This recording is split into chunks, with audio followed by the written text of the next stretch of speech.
Kalingap Dan may inamin, abangan natin sa video na ito mga Kalingap viewers. Magandang araw po sa inyong lahat at sa lahat ng Kalingap community. Sa interview nga ni Kuya Neil, na hot seat si Papa Dan. Ano daw ang masasabi ni Papa Dan sa nagpapakalat ng balita na kesyo si Joy daw at si Jomar na link sa isa't isa?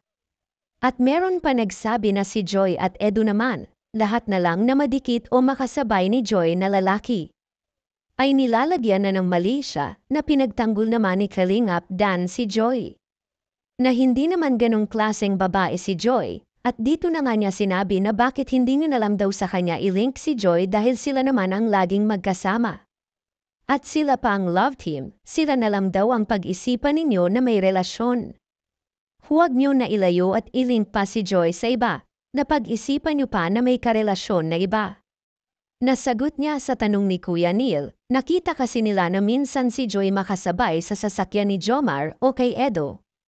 Paliwanag nga ni Papa Dan, sa kotse ko naman nakakasakay naman sila Viancy at si Carla.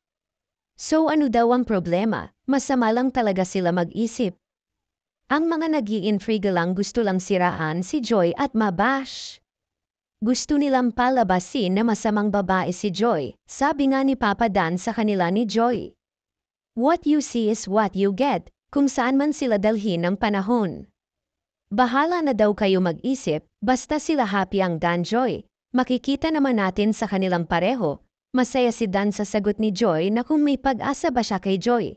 Na sinagot naman ng derecho ni Joy na meron. Nakadalawang tanong na nga daw yun.